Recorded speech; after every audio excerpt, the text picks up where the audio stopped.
ملتا ہی نہیں ہے کہ اس اللہ کے پیارے محبوب علیہ السلام نے ہمیں نظر انداز کیا ہو، ہمیں بلایا ہو، کسی موقع پر ہمیں چھوڑا ہو، جب لمحہ ہی کوئی نہیں ملتا تو اس کا مطلب بہت تسلسل ہے۔ اس پر ایک اور بات لاتا ہوں، اسی بات کو ذہن کے قریب کرنے میں۔ نبوت کا 11واں برس ہے، اللہ کی ذات نے پیارے نبی کو معراج کے اوپر بلایا۔ 11واں برس ہے نبوت کا، 11 نبوی اس کو کہتے ہیں، ہجری ہجرت کے بعد ہے، 11 نبوی ہے۔ اللہ کی ذات نے اپنے پیارے محبوب علیہ السلام کو، اپنے پیارے محبوب کو عرشوں پہ بلایا، جبرائیل کو بھیجا، براق سواری دے کر بھیجا کہ جاؤ میرے پیارے نبی کو بلا کر لاؤ۔ مسجد حرام سے لیا، مسجد اقصیٰ تک آئے، پھر اس کے بعد ساتوں آسمان، آدم علیہ السلام سے ملاقات کروائی، گفت و شنید ہوئی، آپس میں باتیں ہوئی، اور اس کے بعد عیسیٰ علیہ السلام۔ اسی طرح ہر آسمان پر یہ مرحلہ وار گفتگو ہوتی رہی۔ پھر اس کے بعد یونس علیہ السلام، ادریس علیہ السلام، ہارون علیہ السلام، موسیٰ علیہ السلام، ابراہیم علیہ السلام، ساتوں آسمانوں سے گزرتے ہوئے پھر سدرۃ المنتہا پہ پہنچے۔ یہ وہ جگہ ہے جہاں پر جا کر جبرائیل جیسے فرشتے نے کہا تھا پیارے نبی اس سے اوپر میرے جانے کی طاقت ہی نہیں۔ اللہ نے قیامت تک آنے والے انسانوں کو اپنے نبی کا مرتبہ بتانا ہے۔ لوگوں، جہاں نوری کی انتہا ہو جائے وہاں میرا نبی اس سے اوپر جاتا ہے۔ سبحان اللہ۔ سدرۃ المنتہا پہ جا کے جبرائیل نے کہا نہیں اللہ کے نبی، میرے بس میں نہیں کہ میں اوپر جا سکوں۔ سدرۃ المنتہا ہے، جبرائیل نیچے رہ گئے، اللہ کے پیارے محبوب علیہ السلام اوپر چلے، صدیق الاقلام کا مقام آیا۔ یہ وہ جگہ ہے جہاں پر فرشتوں کی تقدیر کی کلمیں جو لکھ رہی تھی، اور میں نے اس کو اپنے سر کے کانوں سے اس کی چرچراہٹ کو سنا۔ پھر صدیق الاقلام کے بعد پھر عرش معلیٰ ہے، عرش معلیٰ کے اوپر اللہ کی ذات کا آمنا سامنا ہوا۔ وَكَانَ قَابَ قَوْسَيْنِ أَوْ أَدْنَىٰ ثُمَّ دَنَا فَتَدَلَّىٰ وَكَانَ قَابَ قَوْسَيْنِ أَوْ أَدْنَىٰ۔ پھر وہاں پر محب اور محبوب کے درمیان اتنا فاصلہ تھا جتنا دو کمانوں کے درمیان فاصلہ ہوتا ہے۔ اب محب اور محبوب اللہ اور اس کے رسول کے درمیان مکالمہ شروع ہو گیا۔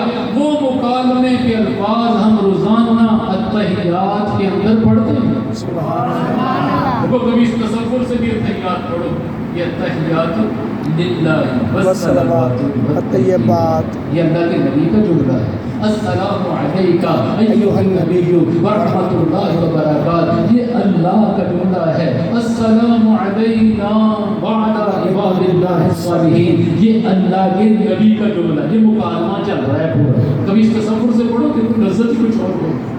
اللہ کی ذات نے جب آمنا سامنا ہوا تو پوچھا میرے پیارے محبوب اتنی دور سے چل کر آئے، کیا لے کر آئے؟ اللہ کے پیارے محبوب علیہ السلام نے جواب کے اندر جملہ کہا التحیات للہ والصلوات والطیبات، اے اللہ اپنی قولی فعلی بدنی عبادتیں جتنی کر کے آؤں خالص تیری ذات کے لیے کی ہیں، کسی کو اس کے اندر شریک نہیں ٹھہرایا۔ اللہ خوش ہو گئے، میرے نبی نے بہت بڑا عمدہ قسم کا تحفہ پیش کیا۔ تو اللہ کی ذات نے آگے سے کہا السلام علیکہ ایھا النبی ورحمۃ اللہ وبرکاتہ، اے میرے پیارے نبی تم پہ سلامتی ہو، رحمتیں ہوں، برکتیں ہوں۔ میرے عزیز دوستو، نبی کا جملہ، اللہ کا جملہ، نبی کا جملہ۔ اب اس کے بعد حضور علیہ السلام کا درد جواب سننا، جو بات لے کے چلو یہاں سے اس کے ساتھ مطابقت ہے، اس کے ساتھ مناسبت ہو رہی ہے۔ جب اللہ کی طرف سے سلامتی آئی، اللہ کے پیارے محبوب علیہ السلام نے جواب کے اندر کہا السلام علینا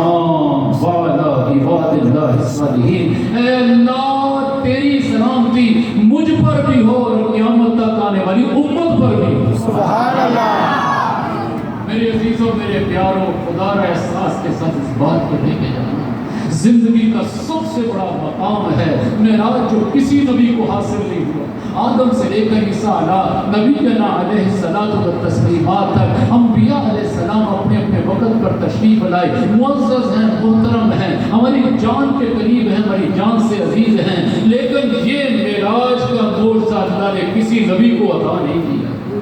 میرے عزیزوں، میرے پیاروں، اتنے قربت پر جا کر بھی اس نبی نے ہمیں نہیں بلایا، ہمیں نہیں بلایا، وہاں بھی ہمیں یاد رکھتا ہے۔ میرے عزیز دوستوں، میرے پیاروں، اگر احساس کے ساتھ دل میں اس بات کو بٹھاؤ گے، بلا مبالغہ کیا کہہ رہا ہوں پھر نبی کی نافرمانی کرنی مشکل ہو جائے.